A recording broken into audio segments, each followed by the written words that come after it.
नमस्कार। कैसे हैं आप सभी लोग। तंत्र मंत्र यंत्र विज्ञान आप लोगों ने पढ़ा, देखा, सुना, समझा। अगर बात हम करें सर्पों की, सांपों की, तो नाना प्रकार की भ्रांतियां हैं। इच्छाधारी सांप, मणि वाला सांप, उड़ने वाला सांप, डांस करने वाला सांप, यानी कहानियों के माध्यम से, फिल्मों के माध्यम से आपने इनके बारे में बहुत सुना होगा। क्या आपको मालूम है कि आपके सामने सर्पों की रानी, देखिए लोक है, ये सर्प लोक है, और सर्प लोक में आपको अद्भुत जानकारियां मिलेंगी। ध्यान से सुनना तो आपको बात समझ में आएगी। बाबाओं वाली स्टाइल में अगर बात करके बताऊं तो मज़ा तो बहुत आएगा, लेकिन ज़िंदगी में कुछ कर नहीं पाओगे और ना कुछ धर पाओगे।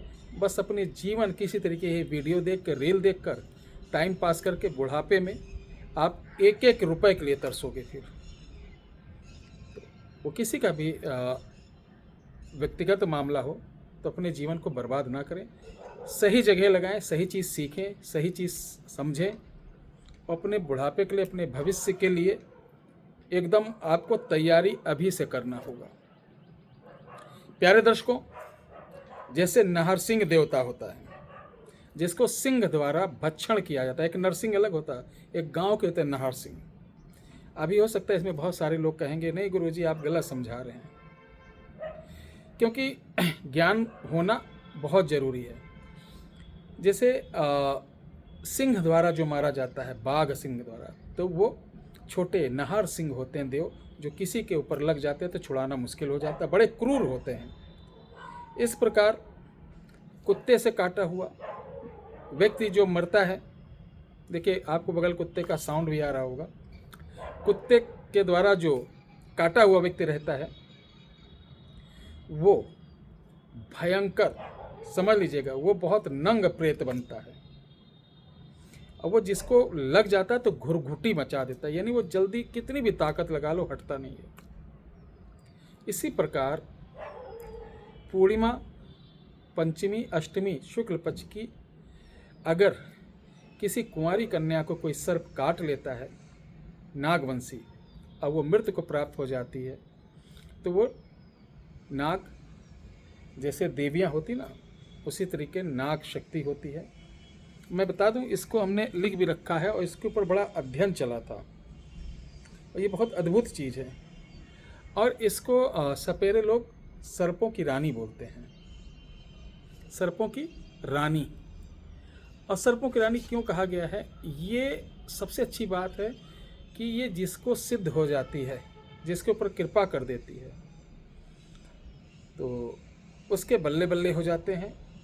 बड़ी पवित्र देवी टाइप की होती, कभी भी गंदी मानसिकता के साथ इसका जाप या पाठ नहीं करना चाहिए। तो सर्पों की रानी को हम कैसे अपने सानिध्य में कर सकते हैं, रिझा सकते हैं, मना सकते हैं, और उनकी सेवा करके जनता जनार्दन की सेवा कर सकते हैं। मैं बता दूं, इससे बहुत सारी सेवाएं आप कर सकते हैं, बहुत सारी, बहुत बड़े चमत्कार कर सकते हैं। हाँ, ध्यान रखिए, ये देवी बड़ी सात्विक होती, बड़ी पवित्र होती, जो सदा कल्याण करती हैं। इनसे किसी प्रकार का कभी भी अनैतिक कार्य नहीं कराना चाहिए, समझ रहे ना। अनैतिक कार्य मतलब कोई भी चंद पैसे के लिए आपको कोई काम गलत नहीं करना चाहिए। तो चलिए, वीडियो बढ़ती चली जा रही है और लोगों को, आपको देख रहे हैं, आपको भी गुस्सा हो रही, गुरुजी प्रवचन दे रहे हैं। देखो बेटा, अगर हम समझाएंगे नहीं तो आपको 2 मिनट में हम ब्रह्मा विष्णु महेश भी सिद्ध करवा सकते हैं वीडियो में। फिर क्या होगा, और एक तरीके मुझे भी आप गिनेंगे। तो इसके लिए आपको ज़रूरत पड़ेगी नागवंश के समूचे सांप की। एक सांप मंगवा लीजिए जो कि मरा हो, और उसको मिट्टी में दबा दीजिए, पानी डालते रहिए। 40 दिन बाद निकालना तो उसकी पूंछ से लेकर सर तक का हड्डियाँ निकलेंगी। उन हड्डियों को काले धागे में पिरो लेना। एक लड़ी होती, बड़े आराम से पिरो लेंगे, और एक हड्डी को पिरोएंगे तो एक गांठ मार देना, ताकि आपस में वो टकराए ना। मोटा धागा लगेगा काले रंग का। अब ये चीज़ तैयार हो गई, इसको दूध में गंगा जल से धुल कर शुद्ध करके ये माला तैयार हो गई सर्प अस्थि की। ठीक है, इसके पश्चात क्या करना है आपको, इसको सुरक्षित रखें, सुरक्षित रखो। अब देखिए कि पूर्णिमा तिथि जब पड़े तो आपको ये घर में नहीं होगी, क्योंकि घर में ये शक्तियाँ नहीं आती हैं। इसको लेकर एक कटोरा दूध लेना है, सेंट लेना है, सफ़ेद 5 फूल लेना, अपनी सुरक्षा कवच इत्यादि करने के पश्चात इस चीज़ को लेके जाना है आपको कहाँ, जंगल में, या जहाँ दीमक की बाम्बी हो बड़ी बड़ी, वहाँ जाना है। वहाँ पे उत्तर मुख के आसन लगाना, ये सारी चीज़ सामने रखना, गोल घेरा आसन बदन सब रक्षा कर लेना। उसके पश्चात इस अस्थि को कमर में बांधना और जीभ पर आपको नीला रंग लगाना है। और इस वीडियो के डिस्क्रिप्शन बॉक्स में एक मंत्र दे रहा हूँ, उस मंत्र को दूध को लेना, दूध का कटोरा ऐसे जीभ लगाकर एक बार मंत्र पढ़े, एक बार जीभ लगाओ, 2 बार पढ़े, 2 बार। इस तरीके आपको 3 घंटे पढ़ना विदाउट माला के, कोई संख्या का निर्धारित नहीं है। 3 घंटे में एक आपको बहुत चमकदार लड़की दिखाई देगी, जैसे आप मुंह पे लगाओगे डांट देगी, वो कहेगी बस करो अब ये मेरा है। तो बोलना ठीक है तुम्हारी चीज़ें मैं तुमको दे दूंगा, लेकिन वादा करो हे देवी कि आप मेरे अंग संग रह के जब मैं याद करूं आप मेरा काम कर देंगी। सिर्फ इतना बोलना है। वो कहेगी ठीक है, किसी से नाम मत लेना, किसी से बताना नहीं कि मैं कौन हूँ क्या हूँ। ठीक है, वो अपना सारा प्रोसीजर बताएगी, कैसे भोग देना, क्या करना, आपको डरने की ज़रूरत नहीं। वो जब सारा कुछ बता देगी और वादा कर लेगी, उसके बाद ध्यान रखना, ये अगर आपका दूध ग्रहण कर लेगी ना तो वादा खिलाफी कभी नहीं करेगी, कभी मुकरेगी ही नहीं। बस उसको दूध दो, कह दो हे देवी इसको ग्रहण करो। अब इसमें कुछ लोग कह सकते हैं जीभ लगाओ वो जूठा दे दो, कि पाप नहीं पड़ेगा।